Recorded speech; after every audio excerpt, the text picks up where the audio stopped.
I've got all the whiskies here, Okay. literally unopened, Well, literally untouched. we will definitely have to sample it. I'm afraid this is ridiculous, but I'll mention this. But I have no whiskey in this house.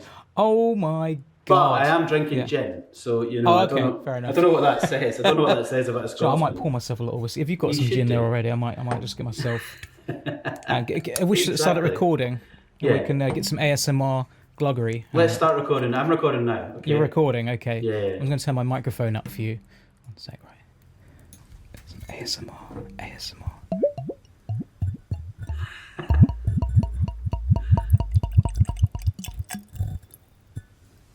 There we go. That is amazing. You have put me to shame there, Declan, completely. I am drinking gin, which is atrocious. A Scotsman, and you're down there and you've got, a beautiful collection of whiskey hidden under that desk. Yeah, exactly. Sláinte.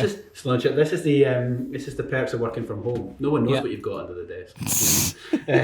So listen, welcome, Declan. I'm so chuffed that you have come to the Curator series and put together a great video for us. It's totally amazing. Thank you so much. Thanks for having me, man. Thanks for having me. It's an absolute joy. pleasure. It's really cool. It's funny, you actually put this video together quite a while ago, and then our schedules have been so bonkers. You've been away, on boats around the world. I've been sort of teaching my backside off, and then sort of getting back into the gigs, and we finally got a chance to do the interviews. So ships in the night, literally. Totally. At least this time. Anyway. For sure. We'll get into that in a bit. People will, what are they talking about? But listen, you've recorded Spatter the Dew, which obviously it's an Irish traditional. Irish slipjig. And it's a David Russell arrangement, isn't it? It is the David Russell arrangement, yeah. But that's the exact version I used. Is the exact version, yeah. Very cool. I mean, I know this piece for many years as well. When you said, when I invited you to do something, and you were like, okay, and then you sort of said that, I was like, that's brilliant, because it's a cracking piece. And everybody, obviously, people know the form of this series. At the end of this, there'll be a link to sort of directly go and watch you playing it.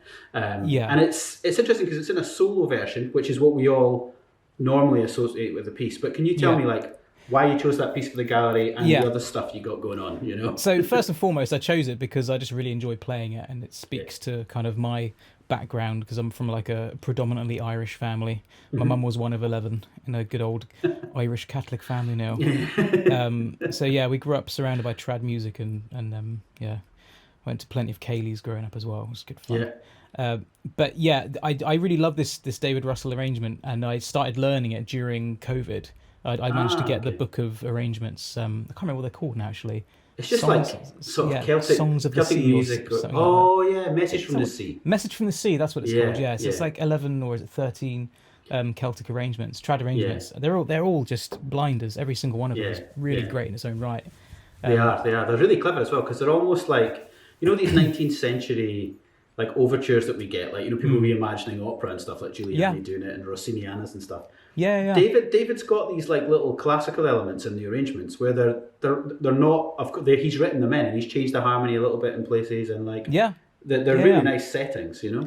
There's some really nice settings, and some of them it feels like there's almost cadenza stuff in certain moments in some of these bits. So really, and then, and ultimately he's just using the actual original melodies, but he kind of paces it in such a way that they're just they're really good little kind of sort of good miniatures for concerts and stuff. They're great, yeah. When you say cadenza, this is the sort of maybe the sort of wrong impression people have when they think of trad music. Often they think, it's easier or it's simpler, and from growing up, the ferociousness of some of one of the these reasons tunes. I got that book was actually because I was like, I just want some nice, easy trad music. And then you pick up and you go, there's a billion notes, and I've got to play them all within 1.5 minutes. Oh, okay. But to be honest, I was kind of pleasantly surprised at how what I got out of it, because I got concert music out of it, basically. Not just sort of a little thing to do while I was bored during COVID. Did you find it? Because I found it really quite tiring, that stuff. Bucks of Oran Moor, Spatter the Dew. When you gig it, sometimes you think I don't know, pieces like Asturias or the big tremolo pieces are exhausting sometimes. But these things that are absolute roast. Your technique develops playing this stuff. Your technique really develops, but you can also, I find that they should have a little warning sticker on them, because you can actually put yourself out for a day in the left hand, because there's a lot of barrade stuff going on where, but not just you're permanently holding a barré, you're kind of going on and off the barrés constantly. So that kind of repetitive strain you can potentially give yourself. And you've got like wide chords of these barrés as well in a lot of sort of cases. So he doesn't really kind of hold back from on the technique side of things. No, it's pretty brutal. I mean, the addition of capo is quite nice. He's got some nice capo placement through the book, which helps you sort of get a bit of relief for those stretches. Yeah, exactly. Definitely. So I learned the Spatter the Dew piece. Yeah. I had just gotten around to learning it. I'd learned a few other ones like Kill Their Fancy, and the one I really liked was Neil Goes Lament. Actually, I ended up looking at your performance of it online to kind of get a rough idea of it. I was like, oh wow, this is such a incredibly beautiful piece. It's gorgeous. It really moved me when I was learning actually, and that was one of the ones that was actually quite quick to learn actually. And that nice open G C tuning and everything. And that low C is just magical. Like So it's great.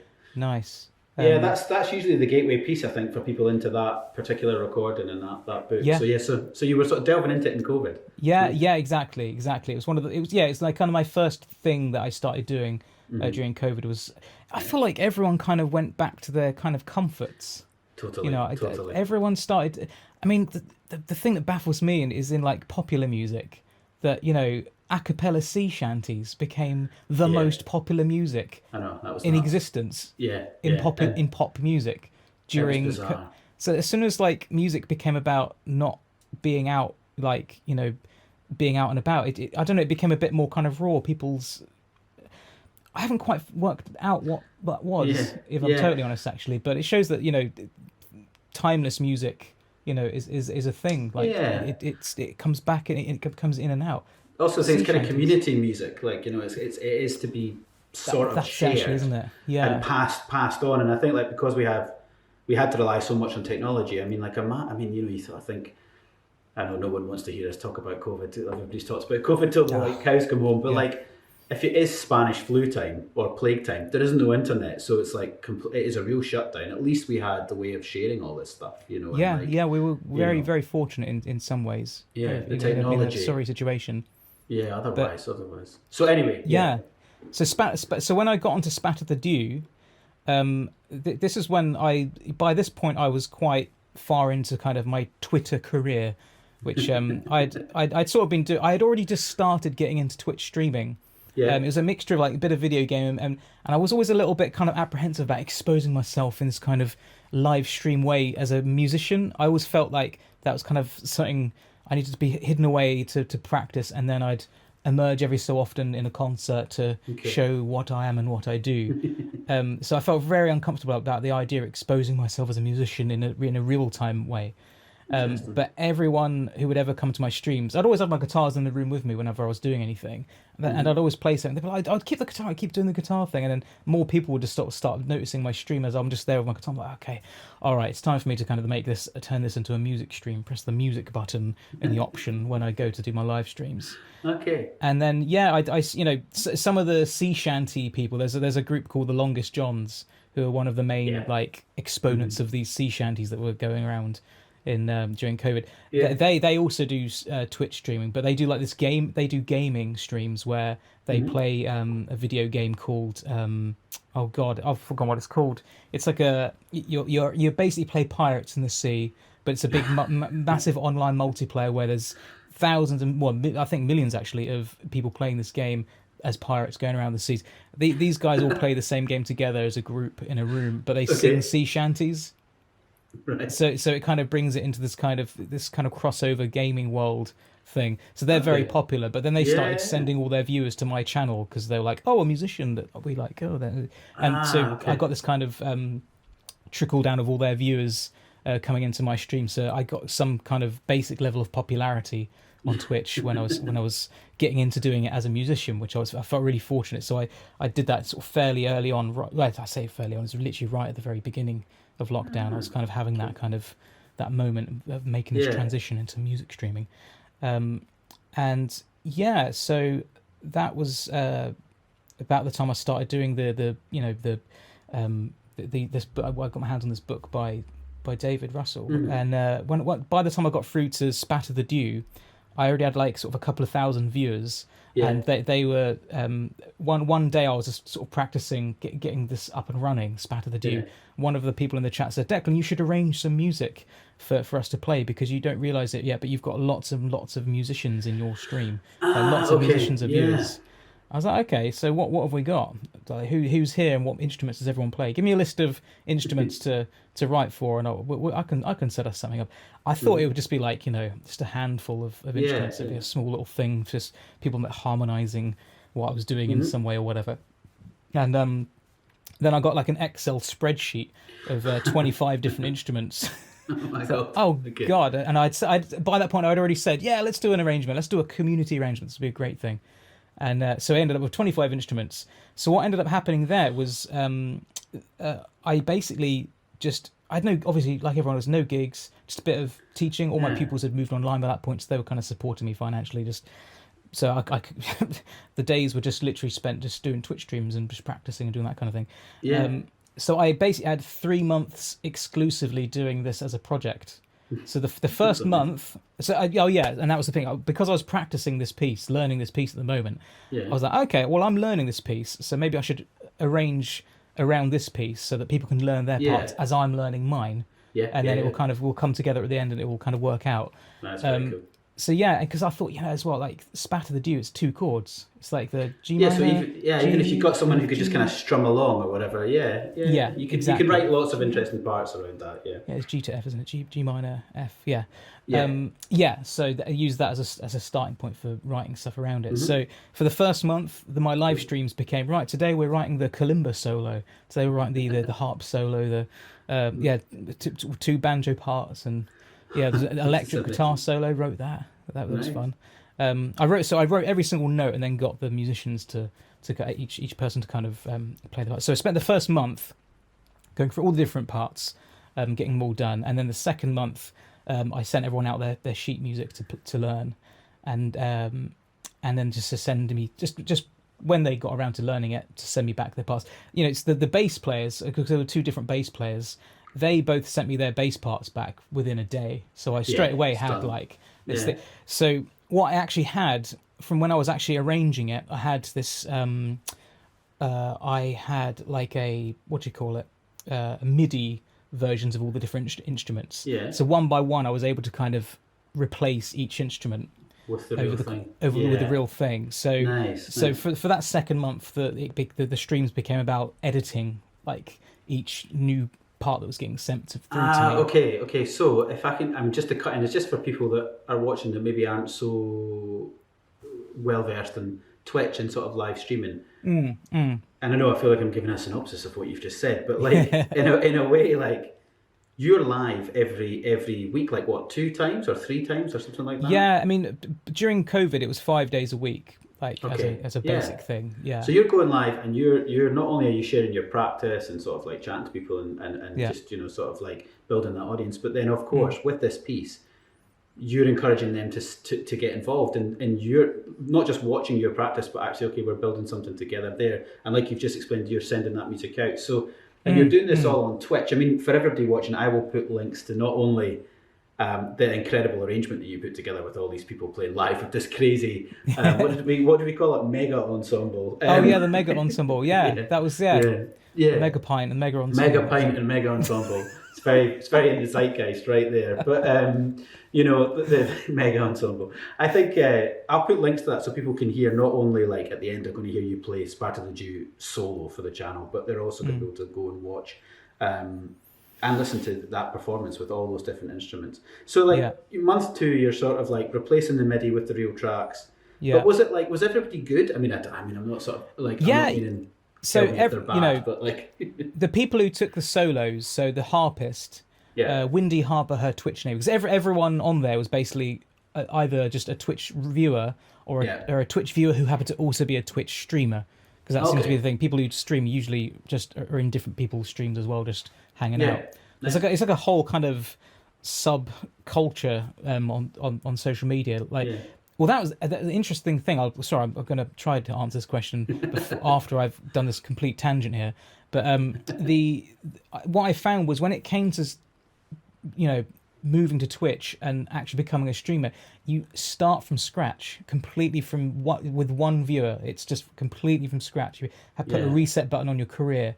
Because if there's a Venn diagram, of all the overlapping social medias, Twitch is just this little kind of planet over there. Yeah, a lot of people still don't know about it. Yeah. And there's tens of millions of people on there just like kind of hanging out in people's streams, just might have a drink and it's just chilling and chatting and just talking to other people that they're in the chat. It's just there. And there's a lot of people that were very isolated during COVID, and might have been before COVID and maybe still now as well. That it's just a really kind of simple place for them to kind of hang out with people that they know. Yeah, it's nice. Now, yes, I said I tried to answer the actual question before I went off on the tangent. Now I've actually forgotten what the question was.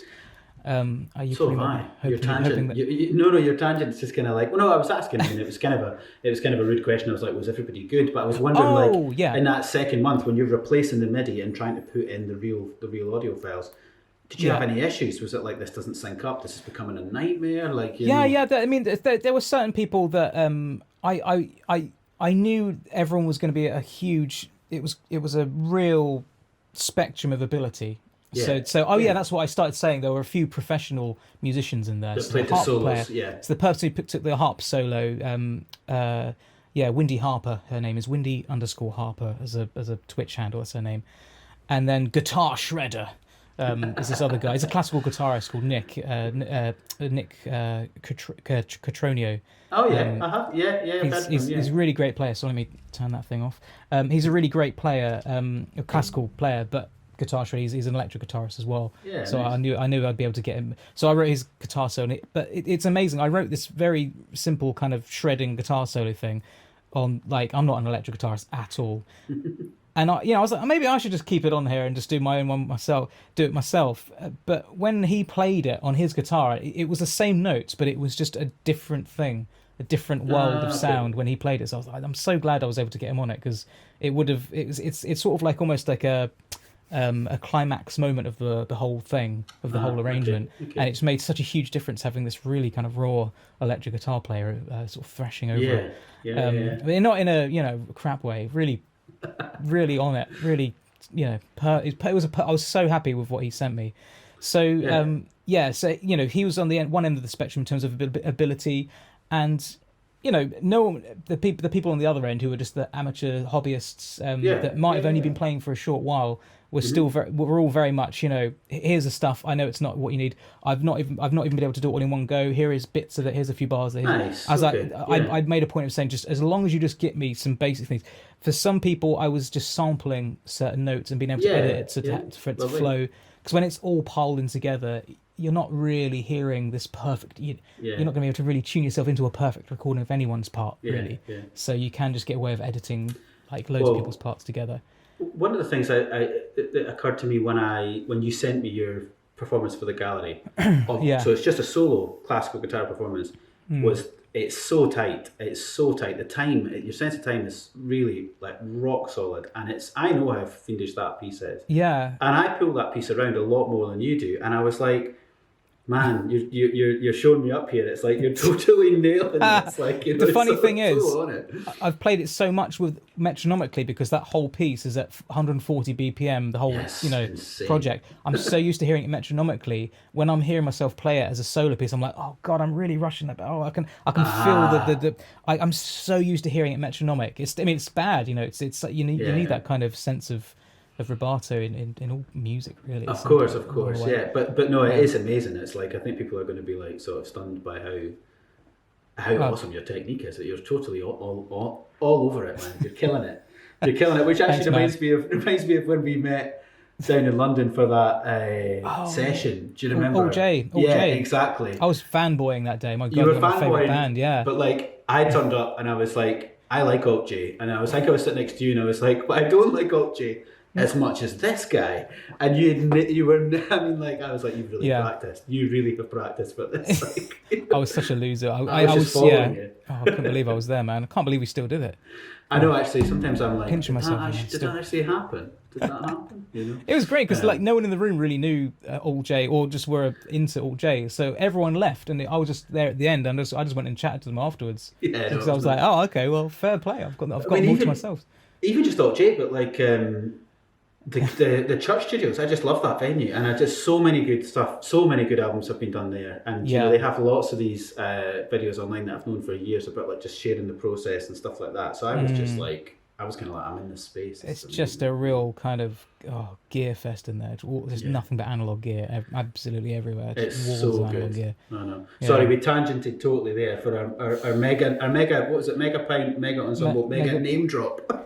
mega clan. Yeah, exactly. Yeah, total clan. Mega studio. But no, you were killing it that day as well as with this. So okay, so now the project has come to sort of fruition. Like, tell me, because you donate money to charity from the project. So not only is it like a big community project bringing so many people together, you're also doing something really, really worthwhile with like proceeds as well. Yeah, it just felt completely just natural just to make it a charity thing, just because we all kind of just gave ourselves to this thing in the spirit of just community and just connecting with people that are just all isolated in different parts of the world.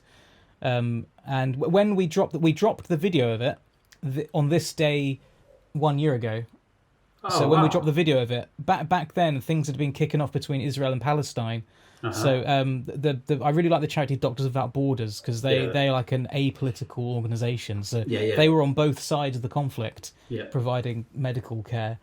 So I really like that, because I don't know enough about these things to have an opinion. So I just was aware that there was this horrible thing happening in the world, and this organisation on both sides of it.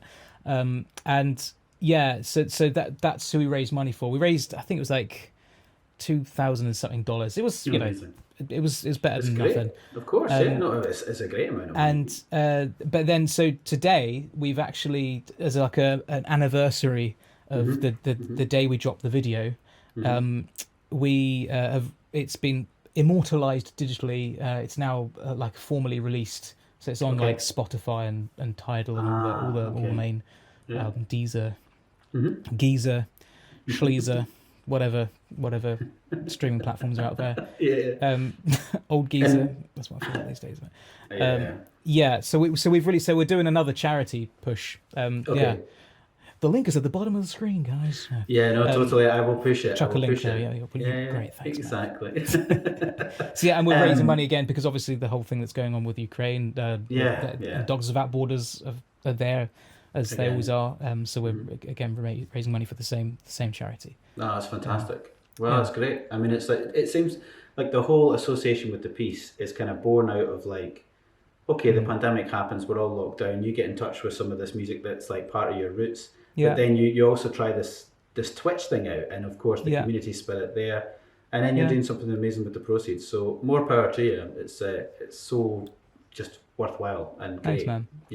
And thank you so much for bringing the solo version to the gallery. So it's great. It was. I really enjoyed making a solo version of it, because I hadn't really played it solo since learning it. The initial time I learned it, every time I ever played it, was always as part of that charity, or the ensemble, the mega ensemble. The mega ensemble. So you recorded it on. I need to sort of bring in like some of the questions that people ask me whenever I have someone on the Curator series. And obviously you recorded it on Stephen Hill guitar, and that's the guitars that you play. And one of the guys, Michael, who follows the Curator series a lot, he just says like, it's really nice actually. He says Declan draws such a nice and distinctive tone from his guitar that I had to look up what it was he was playing. Cedar over maple, exclamation mark. It isn't that unusual, and isn't that unusual? I think like that's sort of a question mark. Isn't that unusual? And was that the idea of the builder? So maybe you could interesting. Speak to that, because that's quite interesting. So the because I play both guitars for different reasons. I play the 1A Fusion. That's kind of Stephen's signature main guitar. That's his main seller essentially. But that's a lattice top guitar, and it's got the maple cedar, and it's got that kind of, it's got a really kind of nice singing high end. Yeah, it's beautiful. really resonant top end.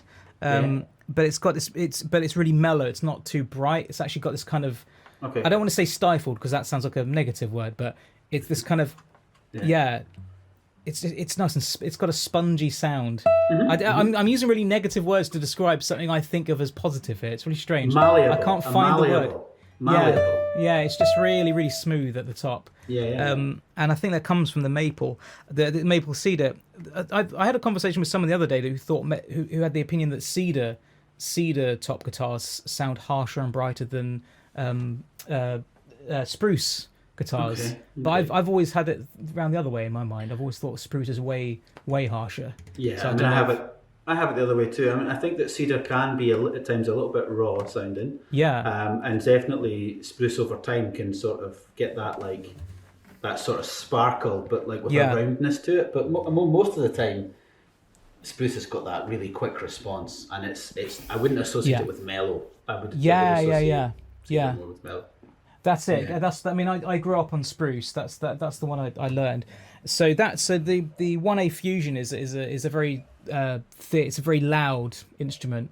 It's it's a concert instrument basically. Yeah. So it's got the lattice top and the wafer of wood that is the thin top. Whereas this one, God, my guitars look so dusty. I hope you can't see that. It gets very dusty in this space for some reason. I don't know what the deal is. I spend too much time in here. But this guitar, it's a standard fan braced guitar, so it's a bit thicker. This is more designed around being my percussion guitar. Okay. Yeah. It's called the bits and pieces. So it's got it's got two holes. It's got a stereo pickup system and a mono pickup system just there. That kind of there just to kind of capture different parts of the sound. So it's really versatile. It's really flexible. Yeah, you wouldn't really hear this. You wouldn't really hear this on my recordings because it's just there for live. Because as an acoustic instrument, it's not as loud. So I wouldn't really take that anywhere as my, classical guitar. Okay. I take it as my kind of percussion guitar basically.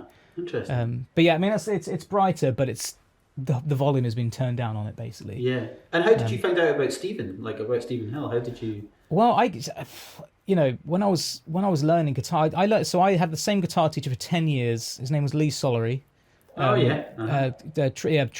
The Trinity syllabus, I believe. He's not directing it anymore, but he was directing it the whole time I was learning with him. So I was his one of his guinea pigs for new pieces for the syllabuses every few years.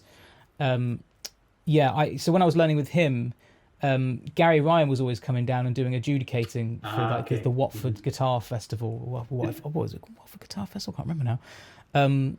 But we would always, there'd always be a competition once the end. Gary's always there. But I used to love Gary's CDs. Yeah. I always loved the sound of Gary's guitar on his albums.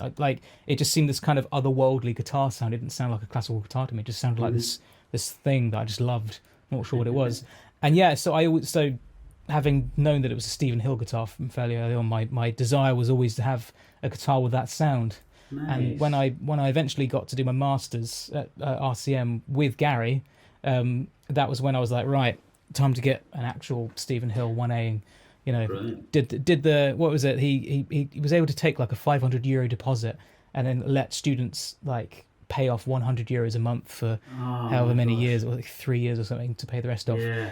Very good of him, but I feel bad now because probably I imagine. But that sort of thing but without that sort of help, it's impossible for students. Oh yeah, I never would have had my foot in the door with his sound, and And also luthiers, they want the young up and coming players they also get great feedback. I think it's reciprocal because they get to see and hear the guitars getting played at a high level, and they get to see people sort of evolve with the guitars, so they can. If they're smart, they can garner a lot of data from all that, and so they're okay, I can, tweak my making or whatever. And you're obviously been a longer term advocate of these instruments, so it's worked out. It's great. Yeah. That's it. Usually they were just coming around to my house like bailiffs. Do you know what I mean? The timing was really good with Stephen Hill.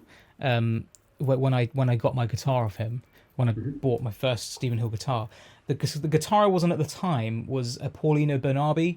But it was one of like the two models, so not an original by, yeah. because I think at that time he wasn't around. I think he had died by that point anyway, so Okay. it was always by his understudies.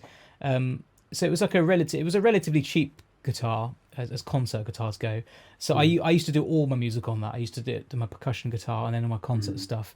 But then I always needed a louder guitar for the concert music, for the the classical repertoire.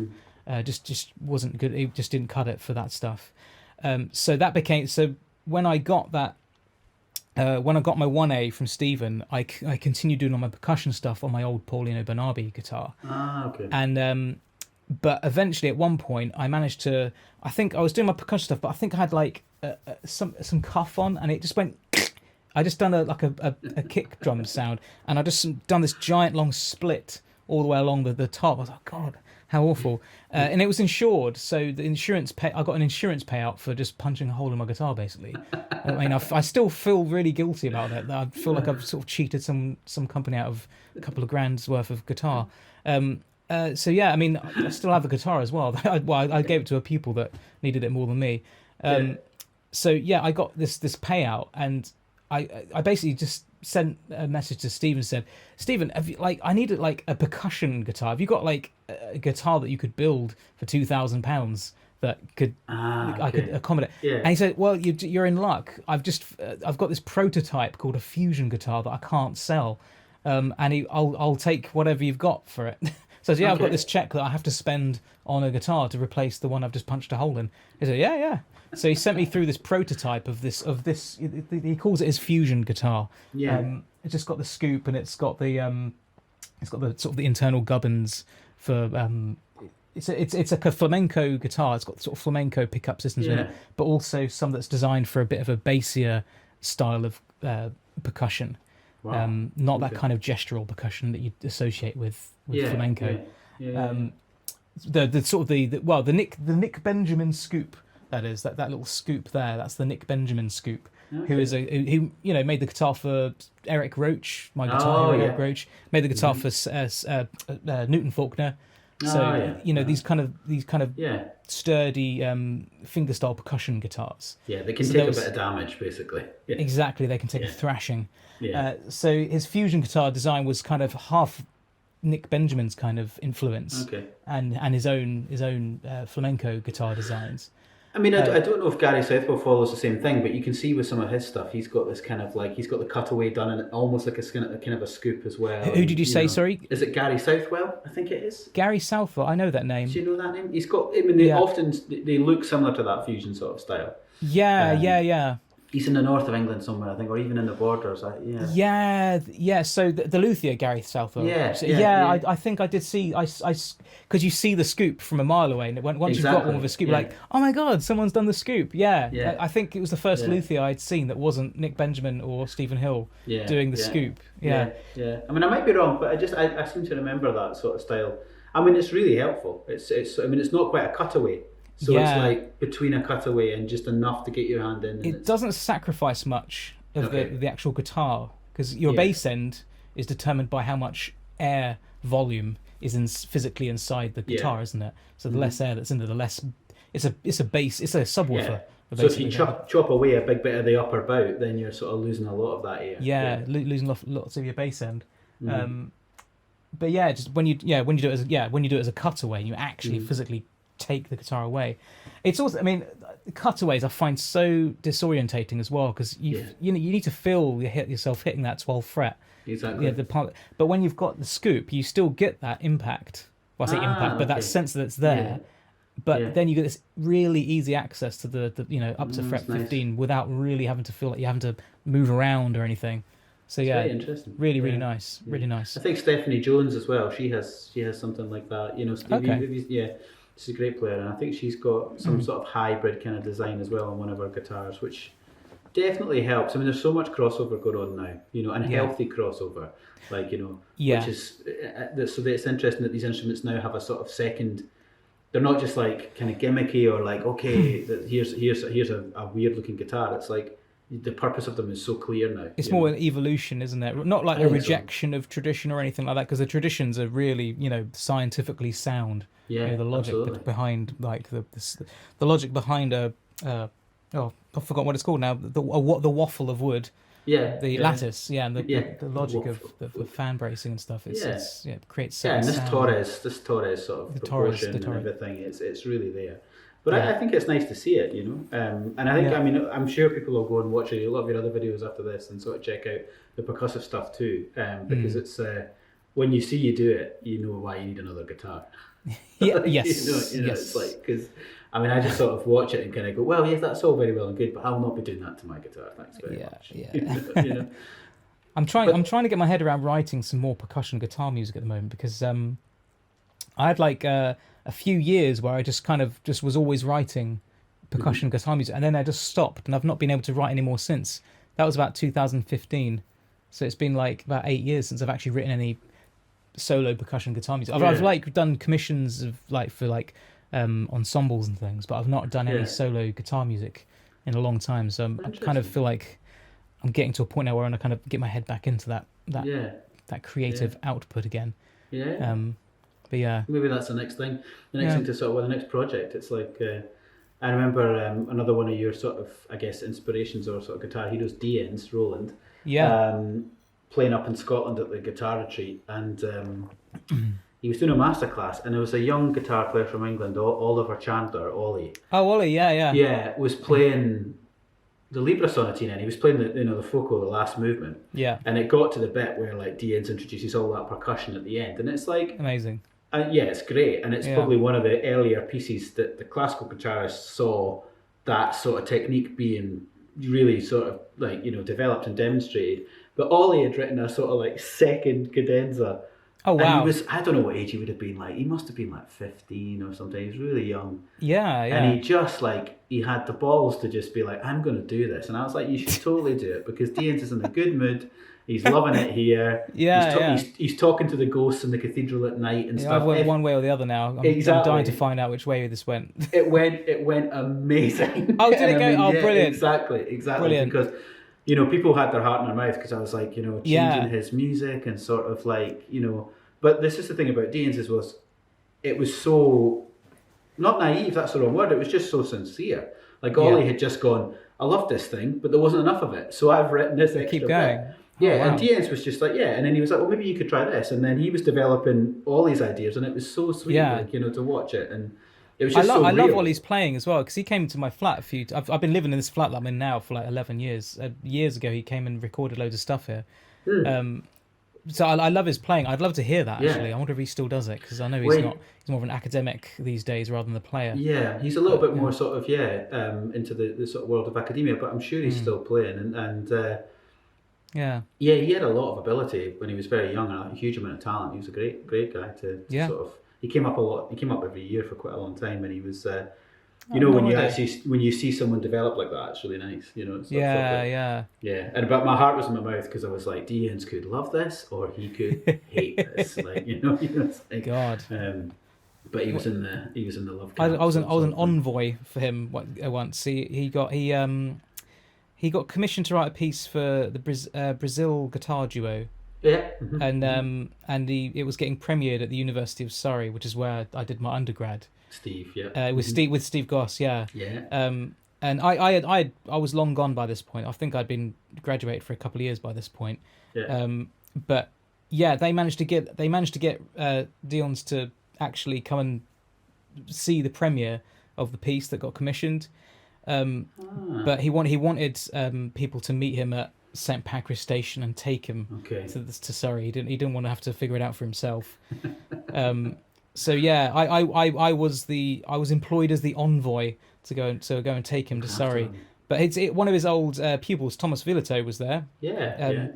So because he just kind of knew that Roland was going to be in town and actually came to meet him as well. So turns out they didn't even need me. Thomas was going to take him anyway, but I was there and I was enjoying the fact we got to meet him. Nice, he kept. We were sort of. He kept stopping to smoke constantly. He would not stop smoking, and we ended up getting late back to Guildford. Every time we'd walk away, we were really running quite late, so we were pretty much set to miss the start of the concert. The whole purpose of him being there. But he was very adamant that he wanted to have some fish and chips when he got there. So we're like, well, okay, well, we're going to be late to the concert, man. Okay, so we went for this kind of long. We went for a long walk over the cathedral to get down to Pat's where the concert was going on, and but on the way up, he kept stopping and smoking. Oh my God, what is going on? So we'd walk off and realise he's not there. He's there just having a smoke. But he got to one point. He did the same thing where he stopped and we walked off and. We looked back, he wasn't smoking this time, he was leaning against a lamppost, like, clutching his heart. And like, oh my God, I had to run back down the hill to Roland. It's like, are you okay? So, my heart's beating very fast, I've just had open heart surgery. It's like, are you kidding me? He never mentioned that you've had open heart surgery and you've got us walking you on this long walk up a mountain, essentially, down to the cathedral. Oh my God. Yeah, that was, yeah. And then, so we basically, instead of going to the concert, we then went to have this fish and chips. And like they stopped the concert. They didn't do the concert. They started the concert late for us, essentially, so he could have his fish and chips and then go. Yeah, he was a diva, man. He was a diva. A diva with a heart condition. Bless him. I know. Oh man. Yeah, me too. I'm absolutely a total fan. I mean, there's so many good stories over the years. I mean, like, I've got a few crackers, some of which I cannot share in a public forum, but like one or two. I mean, he came to the guitar retreat and he came for the whole week, and you know, you're staying in this like lovely cathedral and it's like on an island and stuff, and he was just so into it, you know, and he literally was talking to the ghosts. He'd made friends with them all, he knew all their names. Wow. He was telling you about their stories and stuff. I mean, and this is at breakfast, you know, and he's freaking everybody out with this, like, you know. Yeah. And it was around the time where Nelson Mandela was really sick, right? Yeah. And you know when you're at guitar festivals and stuff like that, the outside world sort of goes on hold. Yes. But there's always a few people who maybe like sort of know what's going on in the news or whatever, but like you're so immersed in what you're doing and that's it. And you're in a total bubble. Yeah. Yeah, and this had been going on. Nelson Mandela was sort of like on his deathbed and all that sort of stuff. And we're at breakfast one morning and he sort of looks up from his phone and he goes, Nelson Mandela is, and the whole room, like the whole refectory went completely silent. Roland Dyens has spoken, it's Nelson Mandela, what's he saying? And he went, it's still alive. And I just like moved on with his like thing, and it's like the whole week it was like you were going to breakfast for like whatever wacky stuff this guy was going to be doing.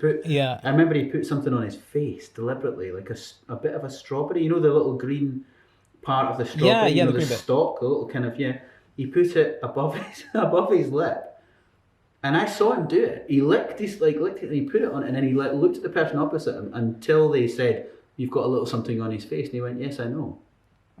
Like just like completely cool, and everybody was completely freaked out. But he was just playing games the whole time, like, you know, and sort of playing with people's expectations, and then antagonizingly eccentric, like but then imagine like at the concert, and he played like on a Sunday, so he'd been building this up, and he'd been meeting just about every single person in his audience personally for the whole week. And that's unusual that you get that. You imagine being able to like meet almost every audience member for a week and then sit with them all in the one room and play.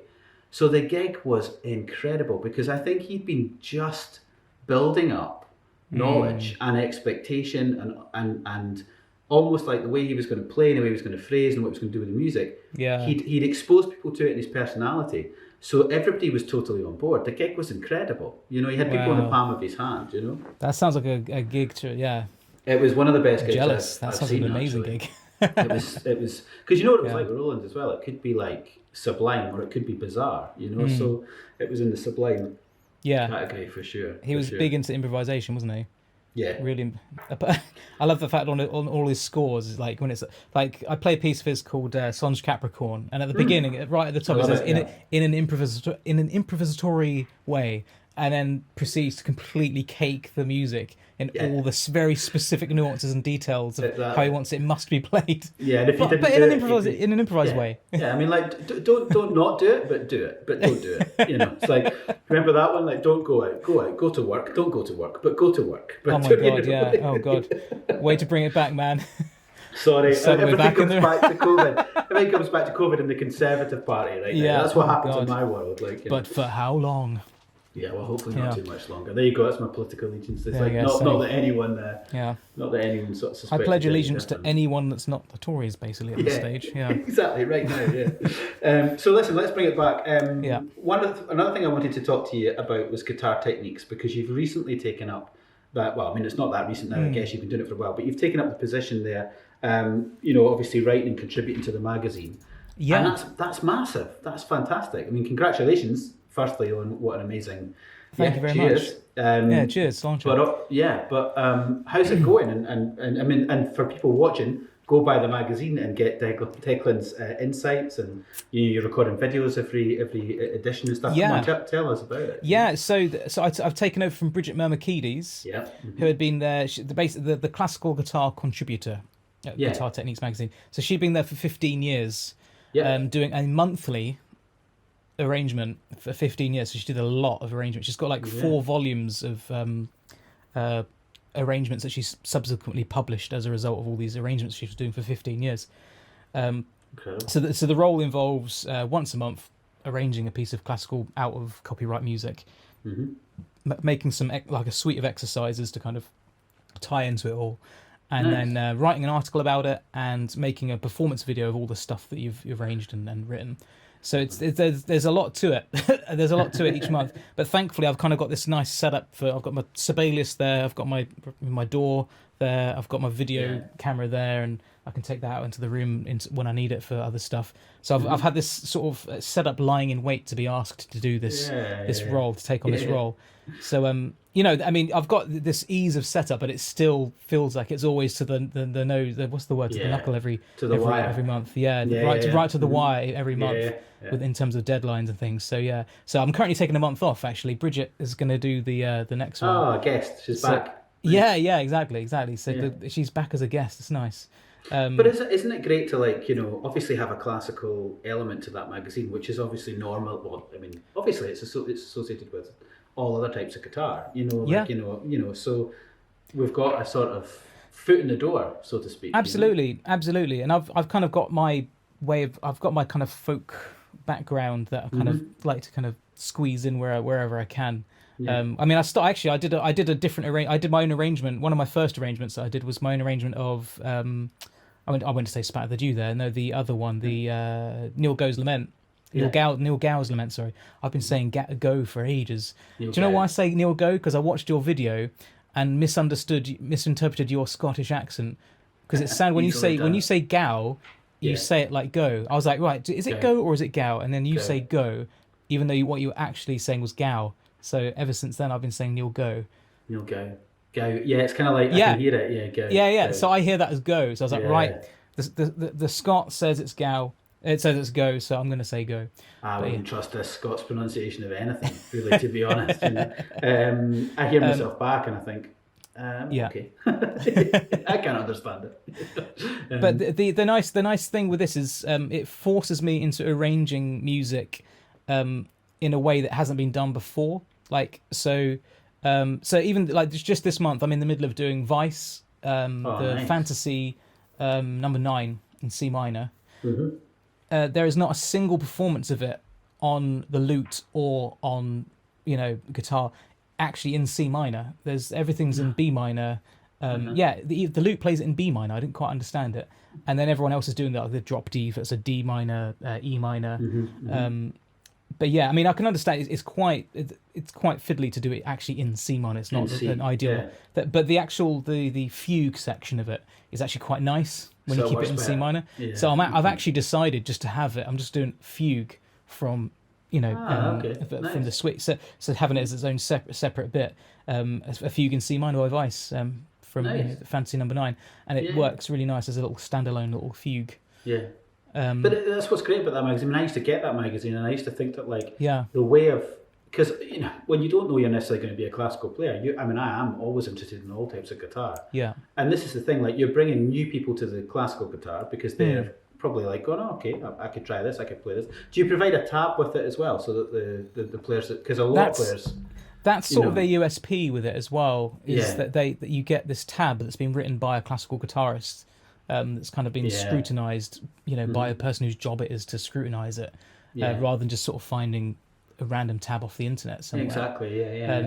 You get the really good insight on the tab end as well.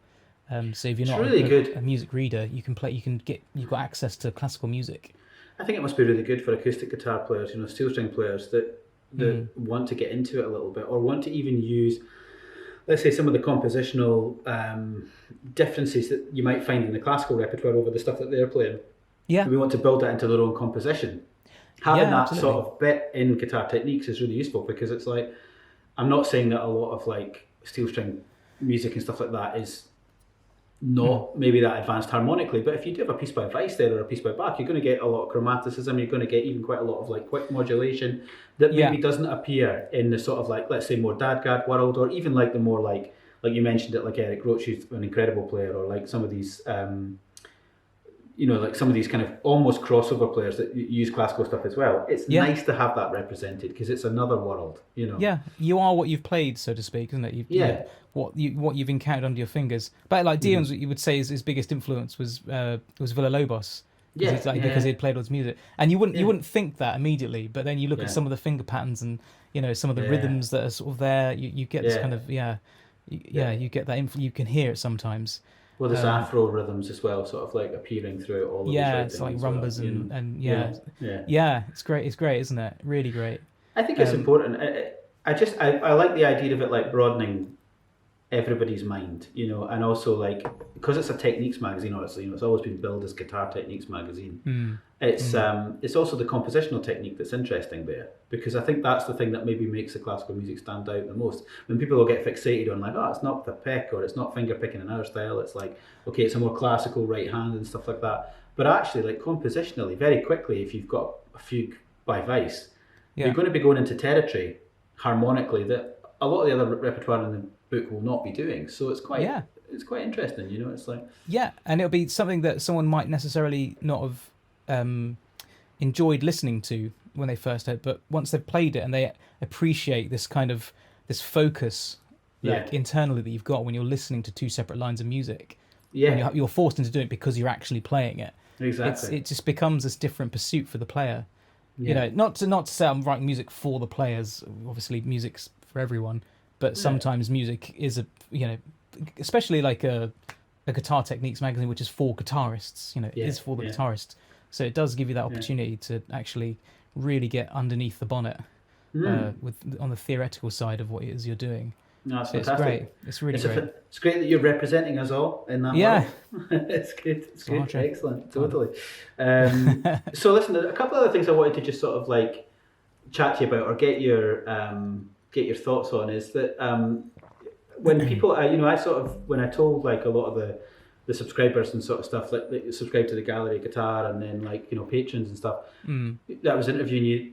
They usually, what happens is they go off and they have a look at your website if they don't know who you are already, and then they sort of come back with questions. And obviously, like, your website's great, and you see you doing all these different things, and then you see, I think, one of the shots of you on one of these fantastically luxurious looking boats, cruise ships, traveling the world, playing your shows on these stages. Tell us about this part of your world. It's not Twitch. It's not you in your studio. It's you on the move. What? Yeah. So well, when I was still doing my masters, someone came to college and was basically advertising an agency for cruise gigs. They needed classical players essentially to do classical concerts. I was like, wow, I'm here trying to be a classical guitarist and would like to do some gigs. And oh wow, it's paid work, and wow. So straight away, there was the opportunity to actually start getting paid as a player, doing concerts. So I did the audition, got in, and started getting offered contracts to be the classical artiste on these various cruise liners. And over time, so actually it didn't work out for me on these particular types of contracts, because for a 2-week cruise, so it's great, you get to move around the world, go and see all these different places, lovely stuff, play really nice stages as well with really, really nice audiences. The number of concerts you have to have on these particular contracts, and it seemed to be a universal thing across all the different cruise liners that did classical concerts, was that you'd have to have, in a 2-week cruise, 4 different concerts worth of repertoire, and then do a 5th concert that comprised material from the first 4. So as you imagine, to have, that worked out about 4 hours of repertoire, of concert repertoire, which I was able to do at the time. but it wasn't without its hazards, and I feel like my technique at the time wasn't right for the job, and I ended up giving myself a ganglion on the tendon of my left hand thumb on one of them. So by the end, because what would happen is you do your concert, but you'd be already thinking about the one you've got to do in 2 days' time. It's a whole different repertoire. So straight after your concert, you'd go back to your room and start practicing for the one in 2 days just to get a head start. It's not healthy. So yeah. So it was 2 weeks of being on it for like all the time. You know, you barely got off the boat because you're like, I need to practice. But then I got the opportunity to audition for the guest entertainer, which traditionally is a bit more of an end of the pier entertainer role. Okay. It's good money. I appreciate that opportunity on that side of things because but I was able to just carry on doing my concerts in exactly the way I was doing them before, which is great. My kind of crossover, doing classical music, but then doing my percussion stuff as well. And then just kind of being myself, being kind of an affable idiot in between playing pieces of music. You know, like I mean, I've still not quite I've never really planned what I go to say during a concert. I just kind of start talking, and it seems to get away with it every time somehow. So that's become sort of the new way of doing things on cruise ships for me. And but when you do those in 2 weeks, you only have to do 2 concerts, and it's nice. I can take a bit more time and actually enjoy the downtime. And you know, when I'm doing the Guitar Techniques magazine now, like I can sit and do my arranging, get ready for the next one, start writing my things. And now all my pupils have moved online, so now if I go on a cruise ship, I can teach online when we're in port. So just to keep in touch with my pupils. So it's been this great thing to do that I love doing. That's been alongside all of these other things that I love doing. So it's just been this perfect puzzle piece for me, actually, cruise work. That's really nice.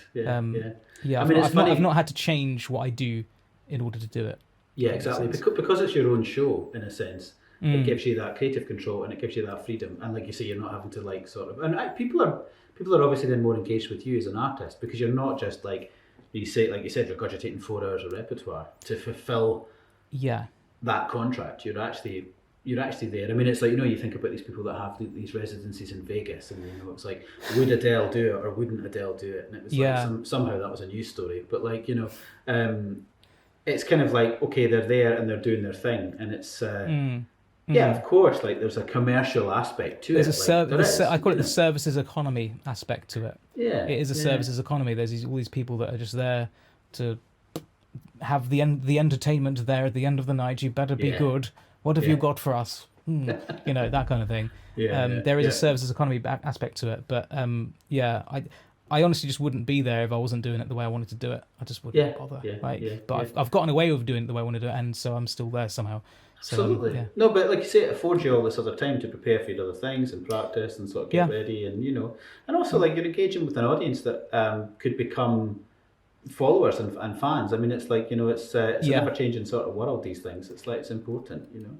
That's it. I'm always seeing them at concerts, all these different people that I've met along the way. Because I mean, the first cruise ship gig I did was in 2011, so I've been doing it for 11 years now. Actually, that's amazing. So I've always seen it. You know, I used to do the Edinburgh Fringe. I mean, I haven't done it in a few years now. Actually, I did like, I think it was 7 consecutive years, and I do like the full run of the Fringe. But I'd always, no matter what concert, I'd always see someone from one of the cruise ships there, because they'd always, all the culture vultures all go to, they all flock to. Oh, they go to the Fringe, the Fringe is amazing. All that's coming back this year, so it's going to be so good. Yeah, you know? I was thinking of signing up for it, but I've got a bit lazy this year. I don't know if I might try the next year. I just couldn't quite bring myself to send the emails and go, right, signing myself up for a show, right, I'm going to make up a show now and figure what I'm going to play. It'd be great to have you back up. It would be great. It would be I should have just done it. But next year. Have you got back to live gigs? You know, have you got back into it yet? Yeah. So like, I mean, just in April I had like a few concerts. So did a nice one in Whitstable. Where I've played there many years. Actually, where did you play? Where was it? The Arts. I played. It was next door to the Arts Centre. It was called.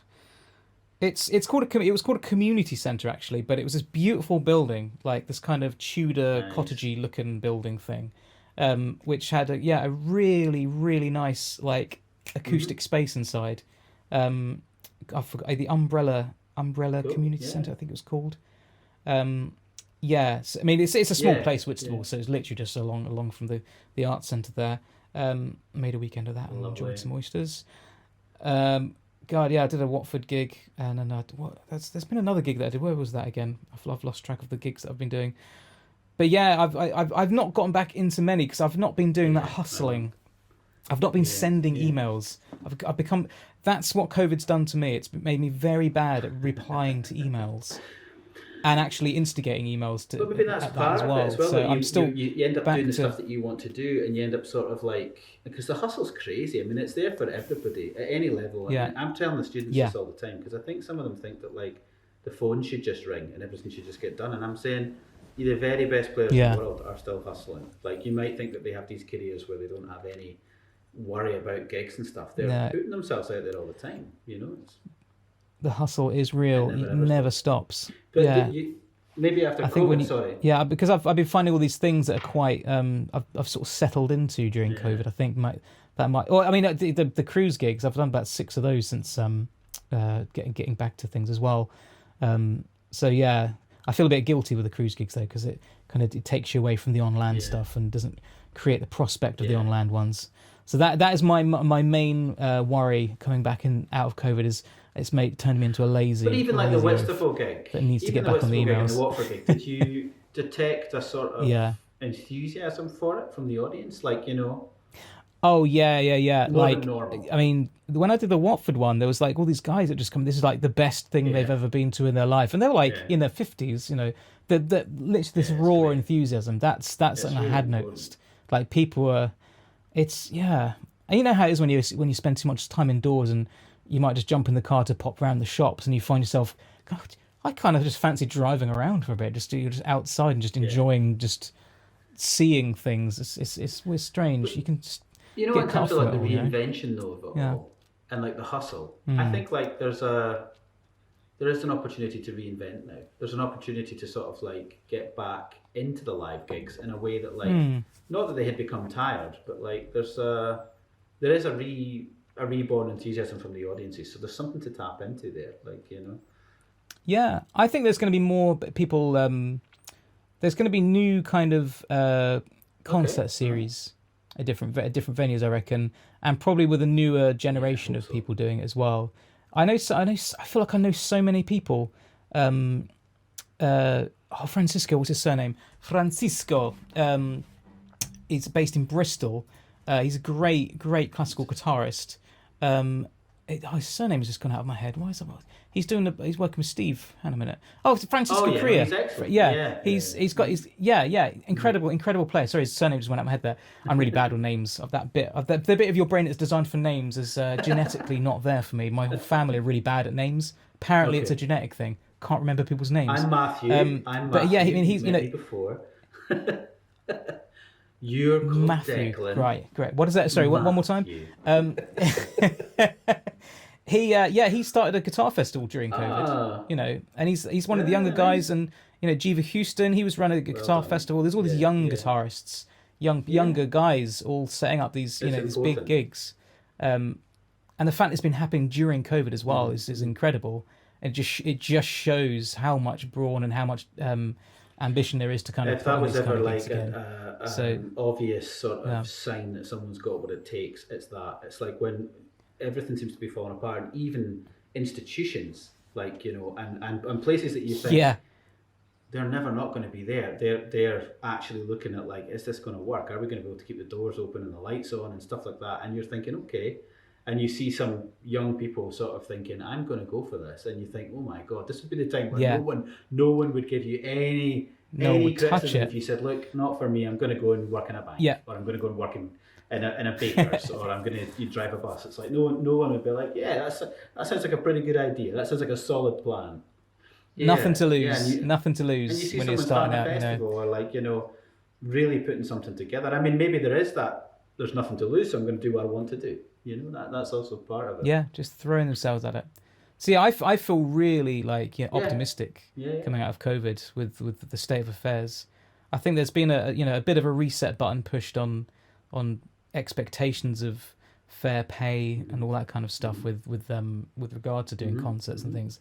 I think there's probably going to be a better landscape getting back into things. I think there's going to be more gigs. I hope so. I mean, the thirst for live. Don't want to be the cynical Scot up here being like, aye, whatever, we'll see. But I do. Yeah, I agree with you, and I think it's the younger generation that needs to push that through and sort of not and demand it. It's going to be interesting to see. I'm sort of quietly optimistic. I sort of share your sentiment. I just hope that it actually, that the same olds don't just rise up to the top again. And I mean that across the board, not just in music. I mean it like in everything. Like we spoke about our political allegiances a little bit earlier on, but things need to change before. Well, Australia just voted in a Labour government for the first time in God knows how many.